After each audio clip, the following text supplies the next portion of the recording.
Hello, good morning, everyone. My name is Nafisa Alivia, the first speaker of a group six consisting of these three members, and we will be presenting the story titled Two Kinds by Amy Ten. Next. For any further ado, let's take a look at the outline, the materials that we're going to talk about today. The first is introduction of the author, second plot, third setting, fourth character, fifth narrative point of view, sixth narrative structure, and the last is symbolism. Next.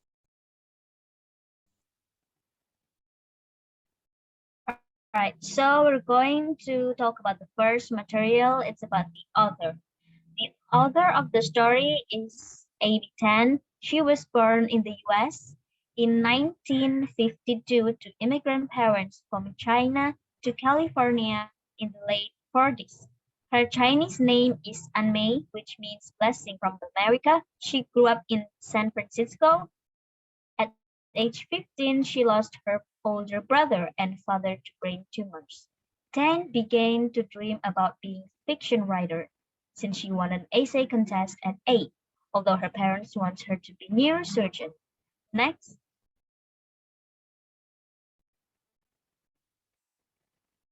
The next is plot. The story starts when Jing Mei tells the story about her mother, a Chinese immigrant who believes you can be anything in America. She tries to make Jing Mei's hair curled and make her intelligent, but nothing works. While looking onto the mirror, Jing Mei does not see herself, so she wants to rebel. Later, her mother wants her to be a pianist. Mr. Chong teaches her.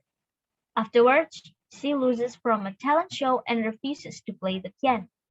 So her mother says that there are two kinds of daughters, the disobedient and obedient. However, Jingmei wishes she was not born or dead. Since then, her mother has stopped forcing her. One day, her mother gives her a piano, and when her mother dies, she finds sheet music she played on a talent show. Leading child and perfectly contented on the right. She realizes that those are two halves of the same song. My favorite part of the story is when she's looking at herself in the mirror and say, I saw only my face staring back and understood that it would always be this ordinary face. I began to cry, such a sad, ugly girl. I made high-pitched noises like crazy animal trying to scratch out the face in the mirror. This part, in psychology, it is called self-image. It's like how we see ourselves. Jimei sees herself as a sad girl. Then she sees another person by saying, the girl staring back at me was angry, powerful. She and I were the same. I had new thoughts, willful thoughts, or other thoughts filled with lots of want. I won't let her change me. I promised myself I want what I'm not. This is when she realizes that she is not herself. Then she becomes a sad and ugly girl because of this side of her which is made by mother's influence. What makes me like this part is she knows what to do, to stand for herself, and it is a positive reaction. And then the next material will be presented by my friend. Time is yours. Okay, thank you. My name is Fitria Nurhayati as a second speaker. So I will explain about the setting of the story. The story is about a Chinese family that moves to America, which they consider the land of opportunity. The story is estimated to take place in 1949, an early Jing Mei childhood moment when related to Jing Mei's experience growing up in California. So the evidence, as you can see, America was where all my mother's help lay. She had comes to San Francisco in 1949 after losing everything in China. So the story takes place at Jing Mei's family home, an apartment at Old Chong's home in Chinatown in San Francisco, California. So the evidence here is All I knew was the capital of California because Sacramento was the name of the street we lived in the Chinatown. So next. Okay, the next is the character of the story. The first character is Jing Mei Wu. Jing Mei Wu or June. She's a narrator as well as the main character in this story. She is a rebel in a positive way to defend herself. She has a deviant attitude toward her mother after being pushed by her mother to become a genius.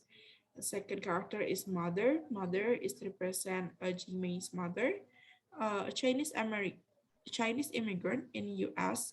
She's a selfish mother who demands everything she wants to her daughter to be. And she is a person who pushed Jing Mei to be a prodigy. Prodigy. She's careless of what her daughter wants, and we can see that she wants her daughter to be a success so she can break it up to Lindo. But from both mother and daughter, we can see the connection that her mother, a Chinese, wants her daughter to be a success Chinese in America. However, it turns out that her daughter is slowly turning into a true American, like independent girl. So her daughter becomes an independent at the end. It shows how at first she obeys her mother, lays on her and depends on her, but at the end she stands for herself bravely and do one do what she wants to do, her mother wants to do. This is the evidence, the part of story that can prove Jing Mei Wu and mother's characters in the story. So the third is Mr. Chongs. He is Jiang Mei's piano teacher. He is a hardworking and good teacher, even though he is a deaf and a poor eyesight. So he always struggle for teaching Jimmy and do his best. He teaches many things to Jimmy, even though she does and she does it unwillingly. That's because he just doesn't into it. So this is the evidence about the evidence in the story about the Mr. Chong's character. Next, next there are Lindo Zhong and Warli Zhong.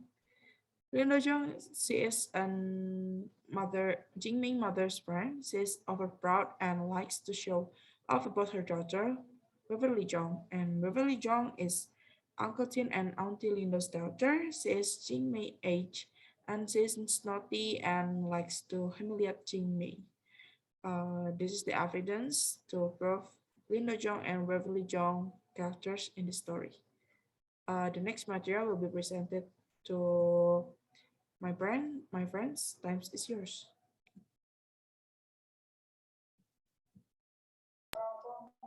Okay, thank you. So my name is Hanindria Haura. I will presenting about narrative point of view. So the narrative point of view of this story uses the first person point of view. So the narrator of this story is Jing Mei herself, as she also plays the main character in this story. So here's the evidence of that proves that this story using first person point of view. My mother told me when I was 9, you can be best anything. I felt as though I had been sent to hell. Then I wish I was not your daughter. I wish you were not my mother, I shouted. I remember thinking to myself, that's it, that's it. I look out over at the audience. So based on the example of the evidence, as you can see in this slide, by using first person point of view, we can understand more about the situation, the condition, or maybe we can know more about the narrator's thought or feelings at that time. In addition, because it is a personal story of the narrator itself, we can know more about the details of the story. Like in point number 3, we can see that the narrator remembers every detail of the story well. Next slide, please. So the next one is narrative structure. Narrative structure of this story is linear because this story generally unfolds mostly in a chronological order. So this story has a coherent series of stories. The story begins when Jingming is still a child, and the story goes by when Jingmei struggles and how she obeys her mother even though she doesn't want to. And then the story ends with the grown-up Jing Mei that's trying to come back to play the piano again. Next slide. Okay, the next one is about, we will discuss about symbolism. There are three symbolism in this story. The first one is the piano. It represents Jing Mei's mother's dream and her certainty that her daughter is genius. So the evidence when Jing Mei says, I could see when my mother was fascinated by the music. It was being pounded out by a little Chinese girl. And then her mother says, she's pretty good. Maybe she's not the best, but she's trying, just like you. And the second symbolism is the two songs. It is the pleading child and perfectly contented. The song are two halves of one. It represents as Jing Mei herself, pleading child, which she play on a talent show when she tries to rebel her mother's influence, while perfectly contented, which she plays at the end when she is finally free from her mother. So for the evidences for pleading child, for the talent show, I was play a piece called Pleading Child from Human Scans.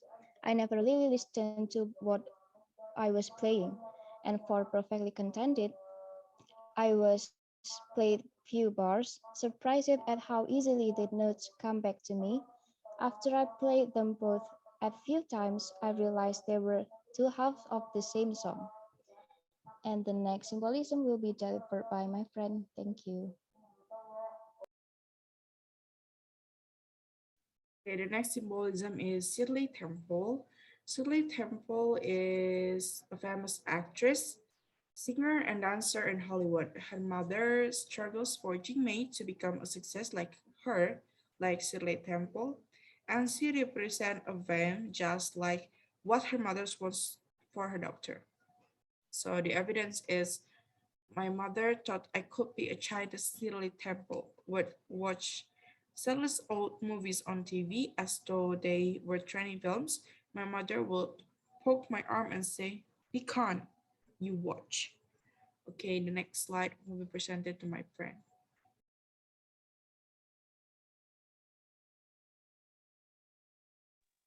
All right, so for the reference, we only use the source from the story itself. It's 10A, 1989, two kinds. And next, I think that's all for our group here. Sorry if there's any mistakes. Have a great day, everyone. If you have a question or any comments, you can write it in Sipajal. And thank you for your time.